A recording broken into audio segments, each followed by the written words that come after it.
दोस्तों कुछ शब्दों को लेकर आपको बहुत कंफ्यूजन होता होगा कि देश, राष्ट्र, राज्य, इनमें फर्क क्या है। राज्य, भारत एक राज्य है, भारत एक देश भी है, भारत एक राष्ट्र भी है। हम अलग अलग शब्दों का इस्तेमाल करते हैं, लेकिन एक दूसरे के साथ इन शब्दों का इस्तेमाल जब करते हैं तो हमें क्या स्पष्टता होती है कि इनमें कुछ भिन्नताएं पाई जाती है। दोस्तों जो देश है, यह मूल रूप से एक शब्द है, कॉन्ट्रा। कॉन्ट्रा शब्द जो है लेटिन का है, जिसके बाद जो फ्रेंच शब्द कॉन्ट्री है, उस कॉन्ट्री से कंट्री शब्द बना है। और कंट्री शब्द का मतलब भूमि से होता है। एक भौगोलिक क्षेत्र को जब आप सिर्फ देखते हैं, सांस्कृतिक और राजनीतिक पक्ष इसमें नहीं है। आसपास की, आगे या पीछे की जो भूमि है, उस भूमि में बसे लोग हैं, उस जगह को जो है वो भूमि है, उसको हम देश कहते हैं। कोई भाग भौगोलिक जो पक्ष है उस क्षेत्र का, वह देश कहलाता है।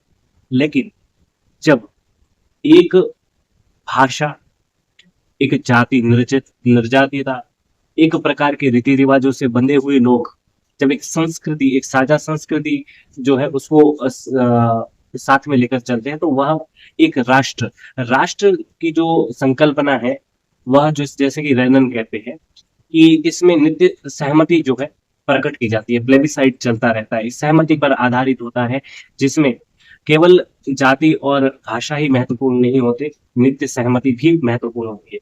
तो दोस्तों जो राष्ट्र होता है, उसमें कुछ जो आपके प्रतीक होते हैं, आपकी संस्कृति होती है, आपकी निर्जातीयता, एथनिसिटी होती है, यह जब मिलती है तो वह एक राष्ट्र, एक सांस्कृतिक पक्ष जो है उसका निर्माण करते हैं, उसको राष्ट्र कहते हैं। लेकिन जब राज्य कहते हैं तो राज्य भी उसी श्रेणी में हम रखते हैं, जैसे भारत एक राज्य भी है।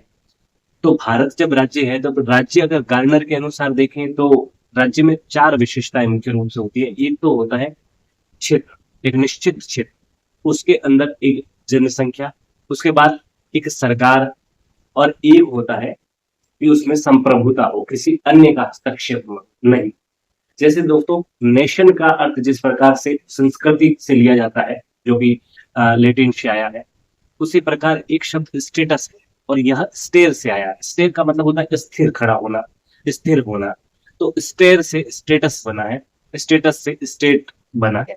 तो यह जो है वह है एक राजनीतिक इकाई के रूप में खड़ा। जब हम देश कहते हैं तब भौगोलिक इकाई है, जब हम राष्ट्र कहते हैं तो वही एक सांस्कृतिक इकाई हो जाती है, और जब हम राज्य कहते हैं तो उसमें राजनीतिक पक्ष की जो है मुख्य रूप से प्रधानता होती है।